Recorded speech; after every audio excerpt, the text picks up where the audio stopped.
हैं उसका नाम 25-26 है। 26 में हम खड़े हैं, 25 से लेकर 26 तक का वो डेटा आपके सामने लेकर हाजिर है।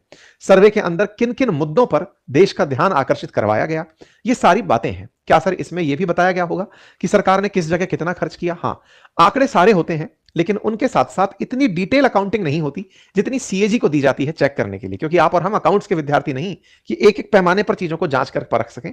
लेकिन लमसम हमको जानकारियां इस पूरे डिटेल में दी जाती हैं कि स्वास्थ्य की योजनाओं पर इतना पैसा, चिकित्सा सफाई पर इतना पैसा, सड़क निर्माण पर इतना पैसा, ये सारी की सारी जानकारियां हमें इसमें दे दी जाती हैं कि सरकार ने ये सब किया।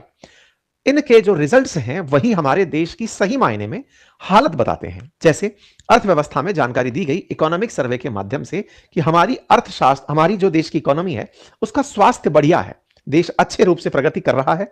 ऐसे ही करते रहे तो हम कहां तक पहुंचेंगे? कुछ चीजों पर हमारा ध्यान भी आकर्षित कराया गया। लेकिन चूंकि ये पूरी तरह से एग्जामिनेशन पॉइंट ऑफ व्यू से सुना और पढ़ा जाता है, इसलिए यूपीएससी के अंदर विशेष रूप से मेंस के लिए भी, प्रीलिम्स के अंदर तो निश्चित ही ये काम का है, मेंस के पॉइंट ऑफ व्यू से भी ये बहुत ज्यादा काम का माना जाता है।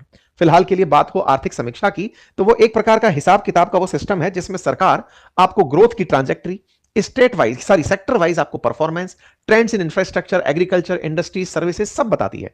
Investment, trade, physical monetary development, emerging structural shift, सबके बारे में जिक्र किया जाता है। तो फिर बनाता कौन है इसको? फाइनेंस मिनिस्ट्री, जिसकी नेता फिलहाल निर्मला सीतारमण जी हैं, जो बजट लेकर आएंगी, उन्हीं के ही अंदर एक डिपार्टमेंट है जिसका नाम है economic affair department. Economic affair department के अंदर इकोनॉमिक डिवीजन हर साल इकोनॉमिक सर्वे तैयार करता है, जिसको प्रेजेंट करते हैं chief economic adviser, CEA, chief economic adviser, जो कि फिलहाल डॉक्टर वी अनंत नागेश्वर हैं। उनके द्वारा ये मतलब हर साल व्यक्त किया जाता है। इसका इतिहास है, बजट से पहले, बजट के साथ, इसके कुछ इतिहास की व्याख्या चली आती है।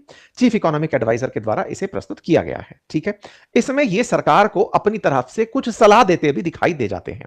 अर्थात जब इकोनॉमिक सर्वे आता है तो वो एक प्रकार से दिशा तो देता ही है, ऑब्लिगेशन नहीं देता। ऐसा नहीं है कि जो यहां लिख कर दे दिया वो आपको मानना ही होगा, लेकिन सुझाव जरूर देता है। जो सुझाव है उनको बजट में इंप्लीमेंट करना होता है। ये बिल्कुल वैसे है, आप कहीं घूमने गए थे, घर वालों ने पैसे दिए थे, आप उस पैसे से घूमने तो गए, अगली बार आपके अनुभव जुड़ते जाएंगे कि साहब मेरे को ट्रेन से जाने में इतना खर्चा हुआ, खाने में इतना खर्चा हुआ, बेहतर होता कि मैं प्रबंधन अच्छा करता, मैं ट्रेन को विकल्प के रूप में चुनता, लेकिन खाने के लिए मैं कुछ ऐसी जगह तलाशता जो कि फायदी होती, हाइजीनिक होती, मुझे दिक्कतें हुई थी। तो आप उनके अनुभव को अगली बार यूज कर सकते हैं। इसी वजह से इकोनॉमिक सर्वे के अंदर जो जानकारी होती है वो बजट को और सुंदर बनाने के लिए दी जाती है। ठीक है, आइए कुछ टर्मिनोलॉजी सीखते हैं, हल्की हल्की जानकारी लेते हैं। सबसे पहली टर्मिनोलॉजी जिसके बारे में जिक्र होता ही है इकोनॉमिक सर्वे में, that is GDP, gross domestic production, सकल घरेलू उत्पाद, कि देश ने एक साल में अपनी सीमा के भीतर कितनी वस्तु और सेवा उत्पन्न की। इसको नापने के दो पैमाने दे दिए जाते हैं।